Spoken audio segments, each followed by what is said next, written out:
নির্ভেজাল ঈমান যার ভিতরে আছে সে কখনো জালিমের কাছে বাতিলের কাছে মাথা নত করতে পারে না।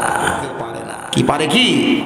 আর লোক দেখানো, নামমাত্র সুন্নাত, নামমাত্র ঈমানদার, মানুষকে দেখার উদ্দেশ্যে বেশভূষাধারী যারা, এরা ইচ্ছা করলে যা একটা করতে পারে, ঠিক না প্রিয় ভাইরা?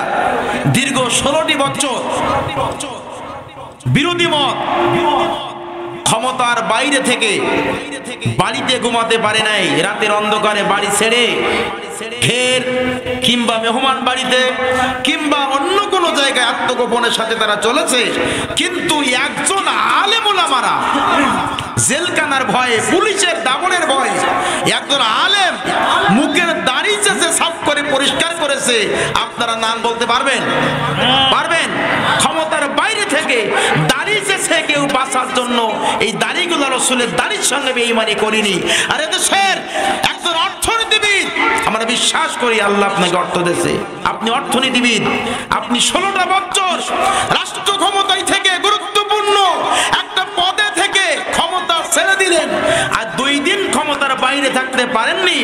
পালিয়ে যাওয়ার জন্য আপনি রাসূলের সুন্নাতের সঙ্গে বিরোধিতা করে দাড়িগুলা চেঁচে নৌপথ দিয়ে আপনি পালিয়ে যাচ্ছিলেন। এমন ক্ষমতায় থাকার আপনার দরকার ছিল না। যেই ক্ষমতার থেকে চলে গেলে দাড়ি চেঁচে ভিন্ন আর একটা পার্শ্ববর্তী প্রতিবেশী দেশে আপনাকে পালিয়ে যাওয়া লাগে, এইরকম দাড়ি রাখার কোনো দরকার আপনার ছিল না। ওই রকম ক্ষমতা থাকা আপনার কোনো দরকার ছিল না। আমার ভাইরা, কোরআনুল কারীমে আল্লাহ বলছেন, আল্লাযীনা আমানু ওয়া হাজারু ওয়া জাহাদু ফি সাবিলিল্লাহি বিআমওয়ালিহিম ওয়া আনফুসিহিম আ'যামু দারাজাতান ইনদাল্লাহি ওয়া উলাইকা হুমুল ফাইজুন। আল্লাহ রাব্বুল আলামিন বলতে, শোনো দুনিয়ার মানুষেরা, ঈমানদার কারা? ঈমান যারা আমার রবের পরে যারা নিয়ে আসবে, হাজারু হিজরত করবে তারা, ওয়া জাহাদু জিহাদ করবে তারা। তার মানে মারামারি করা না, কাটাকাটি করা না। আপনি ওর বিরুদ্ধে লাঠি ধরবেন, ও আরেকজনের বিরুদ্ধে লাঠি ধরবে। আপনি অস্ত্র ধরবেন, উনি আরেকটা ধরবে। এইটার নাম জিহাদ না। আমার বন্ধুরা, মিডিয়ার সামনে এই জিহাদটাকে বলতে বলতে তরুণ প্রজন্মের সামনে এই জিহাদ মানে মারামারি করা, কাটাকাটি করা। বিগত বছরগুলোতে সাংবাদিকেরা টেলিভিশনের মাধ্যমে নতুন প্রজন্মকে সেইটা বোঝাতে বাধ্য হয়েছিল, কিন্তু আল্লাহর কোরআন এটা মারামারি সমর্থন করে না, মারামারি পছন্দ করে না। জিহাদের আবিধানিক অর্থ হলো প্রাণান্ত করার চেষ্টা করা। আপনি চেষ্টা করেন, এই দুনিয়ার মধ্যে মাইকেল জ্যাকসনের মতবাদ রয়েছে, বুজ অল্ড্রিনের মতবাদ রয়েছে। আমার ভাইরা, অসংখ্য মানুষের মানব রচিত তৈরি করা বিধান রয়েছে। আল্লাহ বলছেন একটা পথ হলো আমার, সেই পথটা হলো কোরআনের রাস্তা, ইহদিনাস সিরাতাল মুস্তাকিমের রাস্তা। ও আমার বান্দারা, এই একটা রাস্তার বাইরে যত রাস্তা আছে সব রাস্তা হলো শয়তানের। কথা বলেন না কেন? আল্লাহর কোরআনের রাস্তা বাদে সব রাস্তা কার? আল্লাহ শুধুমাত্র দেখে নিতে চান, ওয়াজাহাদু, তোমরা জিহাদ করো কার পক্ষে? তোমরা প্রাণান্ত করার চেষ্টা করো কার পক্ষে?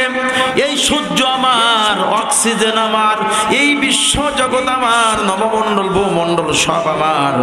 আমার এই জগতে মহাবিশ্বে বসবাস করো তোমরা, আর আমার জমিনে থাকার পরে তোমরা আমার দিন কায়েমের আন্দোলনের চেষ্টা করো না। তোমরা মানুষের তৈরি করা মতবাদ প্রতিষ্ঠা করার সংগ্রামে জীবন দেওয়ার চেষ্টা করেছো। আমার ভাইয়েরা, কেউ বা স্বামীর আদর্শ নিয়ে ব্যস্ত, কেউ বা বাবার আদর্শ নিয়ে ব্যস্ত, কেউ বা ছেলের আদর্শ নিয়ে ব্যস্ত। তোমরা কোন আদর্শের পিছনে তোমরা ছুটে চলেছো? আল্লাহ বলেন, বান্দারা শোনো, যদি কোনো ব্যক্তি আদর্শ প্রতিষ্ঠা করার জন্য চেষ্টা করো, পরন্ত বিকালে সন্ধ্যা ছাড়া, রাত ছাড়া আর কোনো কিছু পাবা না। কিন্তু আমি আল্লাহর আদর্শ প্রতিষ্ঠা করার জন্য যদি তোমরা চেষ্টা করো, আমার নবীর সুন্নাহ প্রতিষ্ঠা করার জন্য যদি তোমরা চেষ্টা করো, তোমরা কোনোদিন পৃথিবীতে মরবা না, তোমরা হবো অমর। কারণ শহীদ হবে দিনের জন্য যারা, এরা জমিনে কোনোদিন মরে না। কথা বলুন ঠিক কিনা? তাহলে বুঝলাম অসংখ্য পথ আছে দুনিয়ায়। আমি একটা রাস্তা আল্লাহর, একটা রাস্তা কার? কথা বলেন, একটা রাস্তা কার? আর বাকি রাস্তাগুলো কার? কথা বলেন, তাগুতের। বাকি রাস্তাগুলো শয়তানের। আমরা শয়তানের পথে কারা কারা যাবো? দুই হাত তুলে দেখান। কেউ না? তাহলে তো আমাদের দিন বিজয় হবে ইনশাল্লাহ। কারণ আমরা কোনো মানুষের তৈরি করা মতবাদ, কোনো পদ্ধতি আমরা অনুসরণ করতে রাজি নই। আমরা অনুসরণ করব একমাত্র আল্লাহর কোরআন, রাসূলের সুন্নতি আদর্শের। কথা বলো ঠিক কিনা? আমার ভাইরা, এই কাজটা করতে যে সব নবীদেরকে আল্লাহ পরীক্ষা নিরীক্ষা যাচাই বাছাই করেছেন।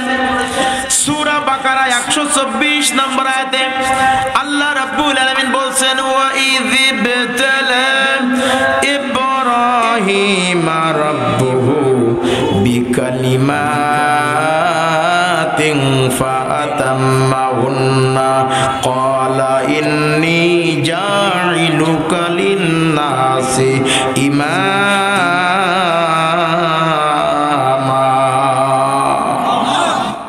আয়াতে কারিমা জাতির পিতা হযরত ইব্রাহিম আলাইহিস সালামের শানে আল্লাহ নাযিল করেছেন। আল্লাহ বলছেন, আমার বন্ধু, আমার খলিল